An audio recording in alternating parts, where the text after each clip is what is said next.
Saya kira para pendukung Anies Baswedan tak akan berani menonton ILC kemarin yang bertemakan Anies Baswedan setelah gagal jadi cagup. Dengarkanlah ratapan rakyat miskin Jakarta, utamanya pada giliran Muhammad Sobari berbicara. Para pendukung Anies akan meronta-ronta mendengarkan pembicaraan Sobari dari awal hingga akhir. Sobari benar-benar membasuh Anies hingga bersih. Anies itu anak buah saya. Ketika dia minta izin pada saya untuk pindah ke Paramadina, saya memberitahu, Paramadina bukan tempatmu. Islam di Paramadina itu tidak akan sama dengan konsepmu. Tentu saja bau-baunya ada pergerakan-pergerakan. Nah, kau tidak. Jawabannya apa? Ya, aku di sini buntut karena dia anak buahku.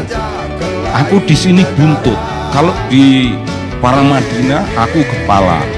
Itu anunya, supaya Anda semuanya menilai. Itu nafsu kekuasaan itu besar. Sekelas Ges Khalifah dan Ahmad Nur Hidayat saja, loyalis Anies yang hadir dalam acara ILC itu sebagai pihak yang dianggap mewakili Anies terdiam 1000 bahasa. Mengenaskan juga melihat wajah keduanya yang sesekali disorot kamera. Pemaparan Muhammad Sobari memang sulit dibantah karena didasarkan pada pengalaman dan pengetahuannya sebagai seorang antropolog Indonesia.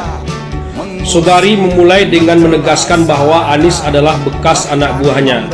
Ia seperti tahu persis apa yang dipikirkan dan dikerjakan oleh seorang Anies. Anies tak mau berlama-lama jadi anak buah Sobari, oleh karena ia tak mau jadi buntut.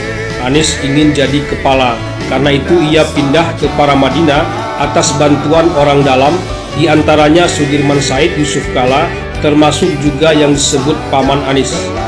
Tak ada yang signifikan dilakukan Anies Baswedan di Paramadina. Ia bukanlah akademisi yang memberi kuliah, meneliti dan membimbing para mahasiswa. Ia hanya seorang birokrat.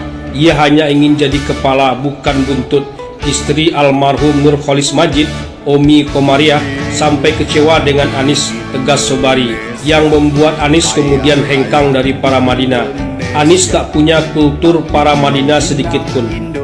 Gerakan Indonesia Mengajar yang digagas Anies, dikatakan Sobari, banyak sekali masalah yang tak selesai. Tiba-tiba Anies bergabung dengan tim Jokowi di periode awal dan tentunya lagi-lagi atas bantuan Yusuf Kala.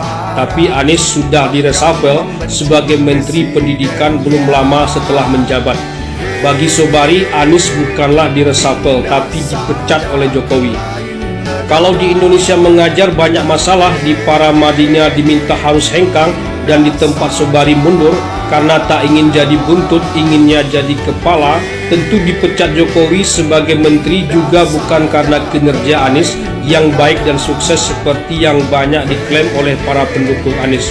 Justru yang terjadi sebaliknya, sesuai rentetan kejadian di atas. Mungkin masih atas bantuan Yusuf Kala, akhirnya Anies merapat ke Prabowo dan terpilih menjadi gubernur Jakarta. Sebagai gubernur pun bagi Sobari tak ada gebrakan yang dilakukan oleh Anies, datar-datar saja. Makanya Anies kalah juga oleh Prabowo di Pilpres lalu. Harusnya sebagai orang yang pernah memimpin Jakarta, Jakarta adalah basis Anies, tapi hal itu tak terwujud sedikitpun. Semua hujah yang disampaikan Sobari di ILC itu seperti menemukan muaranya. Karena itu tak terbantahkan, Sobari tak setuju Anies dikatakan sebagai seorang tokoh perubahan. Tak ada apa perubahan yang sebetulnya diinginkan oleh Anies itu. Dari mana ke mana atau dari apa ke apa, tak ada. Anies tak mau menunjukkan apa maunya. Anies bukanlah seorang pendobrak. Saya harus buru-buru menyimpulkan apa yang dikatakan Sobari di ILC itu, bahwa Anies tak dicalonkan di Pilgub Jakarta bukanlah karena partai-partai itu takut dengan Anies, tapi lebih karena sadar dan capek serta sudah muak dengan rekam jejak Anies yang selama ini ditampilkan. Seperti yang dikatakan oleh Muhammad Sobari, jadi ini bukanlah soal Mulyono saja, tapi hampir semua partai yang sudah mengalaminya. Karena itu bukan PDIP saja yang diselamatkan, melainkan juga warga Jakarta, termasuk rakyat Indonesia secara keseluruhan. berdasarkan apa yang disampaikan oleh Sobari itu. Sobari tak merasakan apa-apa kalau Anies akhirnya hilang dari perpolitikan Indonesia. Itu seperti angin kencang yang berhembus pada satu musim lalu balik lagi pada musim-musim sebelumnya.